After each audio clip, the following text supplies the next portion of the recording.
enforced, without the loopholes. I think all of us know are there around recruiting and other things that, might require law changes and some other support from Congress. What kind of feedback have you gotten from the student athletes you've talked to?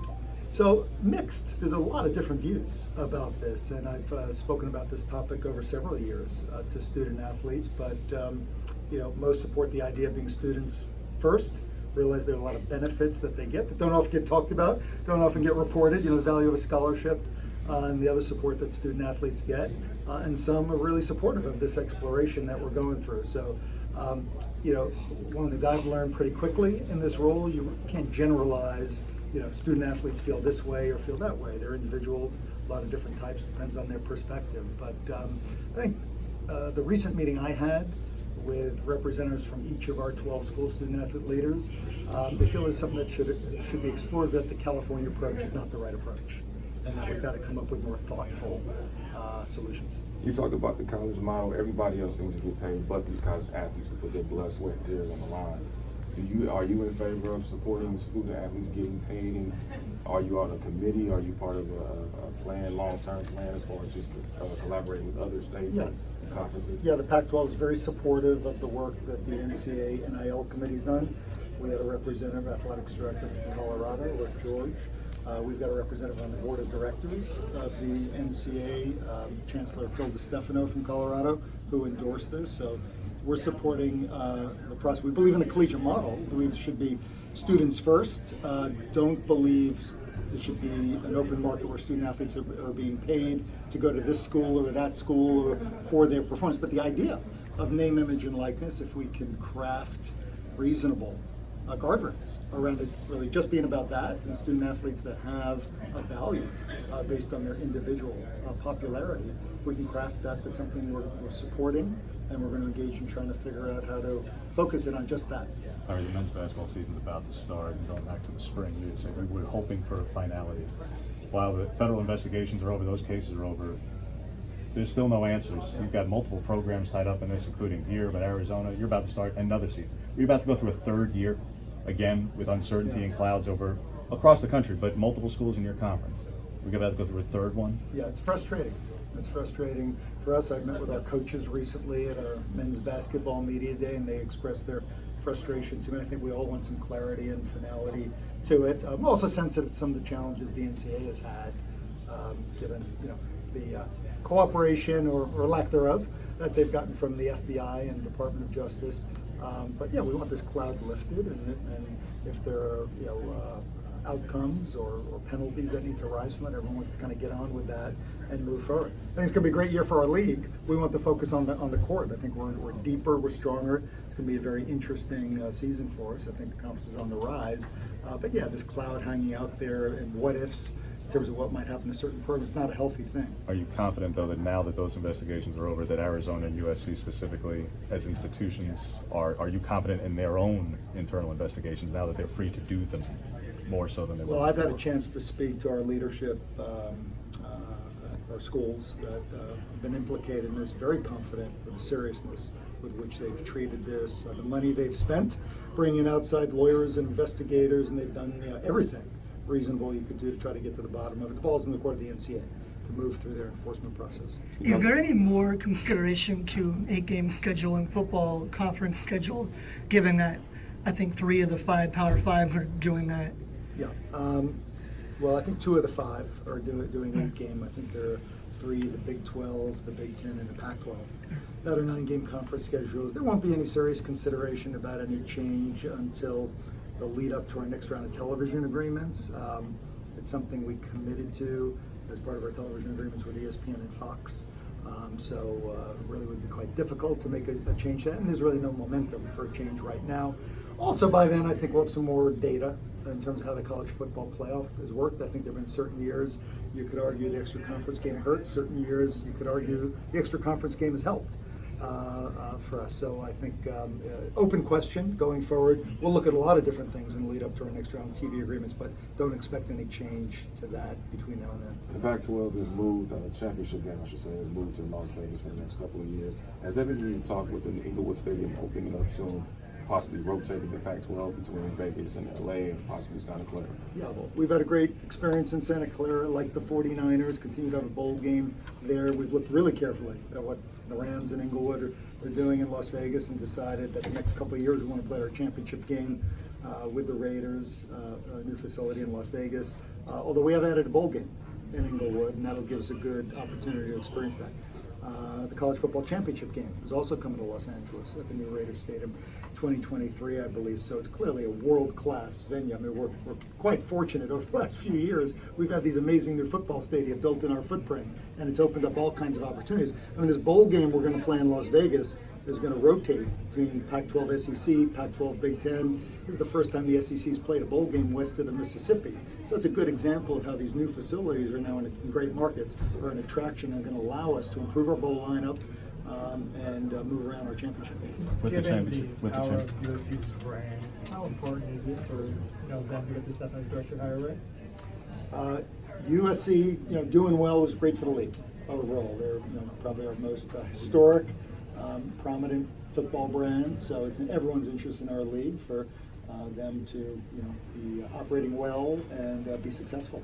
And I had a chance to meet with Dr. Folt yesterday, and confident that we're going to wind up with a really strong athletics director hire. What are you looking for first playoff committee rankings Tuesday night? You guys could have, depending on the result of this game, 2 teams very highly ranked. Yeah. What are you looking to see in terms of how they evaluate those teams after, obviously, I know you guys last year weren't thrilled with the way they looked at Washington State. Well, there's a lot of football left to play. We try not to overreact to the first committee ranking, although I think certainly Utah having won today, and we'll see what the outcome of this game is, but Oregon thus far really, I think, distinguished themselves as strong teams. We had a chance to have our first discussion with members of the committee this week. As the commissioner with my team, we have a chance 4 times during the season to talk to the committee, and I think people nationally are very impressed with those 2 teams as possible playoff contenders, depending on what happens, and there's a lot of attention on what's happening today. Typically, what I've seen, at least in the early rankings, is Pac-12 teams tend to trend a little bit higher, a little bit better than they do, say, in the AP or the coaches poll, given the criteria that they look at, and they're watching all the games. And I think our conference has been deep this year. I think at one stage, well, we've had at least 6 teams in the AP Top 25 at different stages. Sorry, 8 teams in the AP Top 25 at different stages. So I think people recognize our conference is deeper, better, stronger. Open question whether we're going to have elite teams. But getting through the Pac-12 conference season, with 1 loss, which Utah and Oregon still have the possibility to do, I think is an incredible challenge. And if a team is able to come through with 1 loss and win a championship game, I think they'll have a very strong case for the playoff. With the conference title game moving to Vegas, Larry, is Football Media Day also moving to Las Vegas? We're talking about that. We haven't decided. LA's worked well for us over the years, and I know our team's talking about that right now. You're here a little bit as a parent, a little bit as a commissioner. What's that like for you? Oh, it's great. I mean, I think I've become a better commissioner now. I have teenage kids. I've got a student here, and I've got 2 high school student athletes going through a recruiting process. So it's certainly given me a deeper appreciation for what our student athletes go through, not only when they're at our universities, but in the lead up, what the recruiting process is like, and the pressures and the challenges, and more sympathy for our coaches and what they've got to go through in managing the recruiting process. What's that going to be like when a coach comes into the home to recruit the daughter of the commissioner? What's that going to be like? That coach is going to get grilled. On the equivalency proposal the SEC is talking about, because you're just mentioning about recruiting and those things. So what is your latest understanding of it? Because it's obviously not formulated yet, Yes. but where do things stand?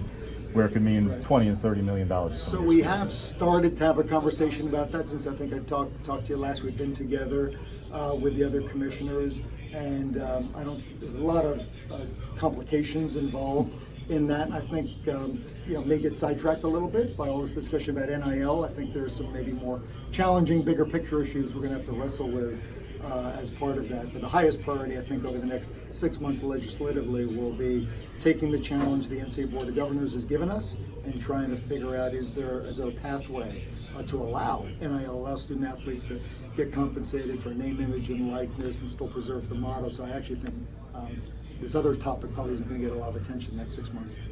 Fans are frustrated with the officiating again. What's your evaluation to this point? How are the officials doing? Yeah.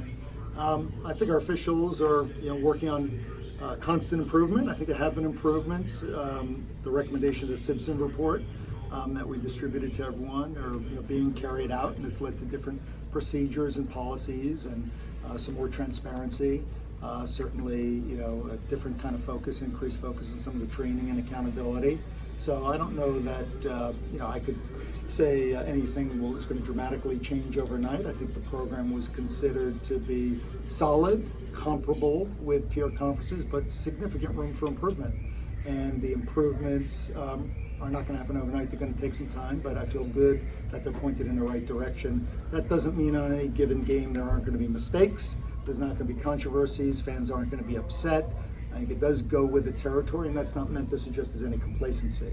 Always have to work on improving, but what I can tell you is there's a very serious commitment to improving officiating, making it as good as it can be, and putting the resources in it necessary to make that happen. It seems like the SEC has been more transparent, though, in its approach so far this season. When you have a game, and it's not about one call, Larry, I understand that, but when last week in the Oregon game you have a pass interference call that draws then an unsportsmanlike on the bench, that they then get rid of the pass interference, which prompted the unsportsmanlike in the first place.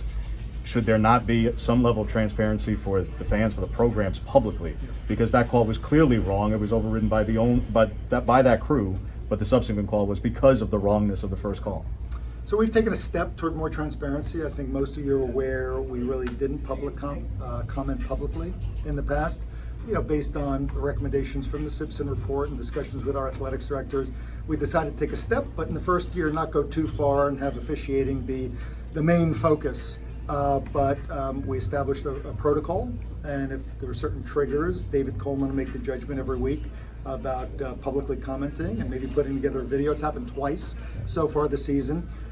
We've had some dialogue about some of the other calls, and we've had some vigorous debate about whether those should have been communicated publicly or not.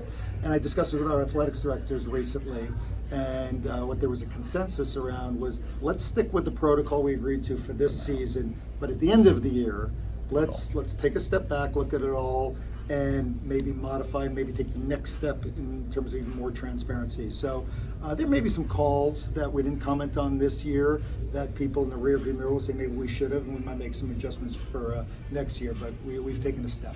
There hasn't been a single comment from a Pac-12 game this season. I think that's the concern, but the crews have made mistakes. And so Yes. when you say there's transparency, I think people expect, what were those mistakes? What could you do better? Yes, I mean, I can tell you because now I sit through a review every single week with David Coleman, the head of our officiating, and I can tell you there are a significant number of mistakes every week. The agreed protocol for when we're going to say something publicly about it and put out a statement is if there's a game-ending situation where the call had a significant impact on it, a significant error in mechanics, interpretation of the rules. Some of those things are subjective, but David has not looked through the lens of whether it's a conference game or a non-conference game. This has just been his judgment following the protocol, but as I said, we're very open to reviewing the protocol and maybe going even further next year.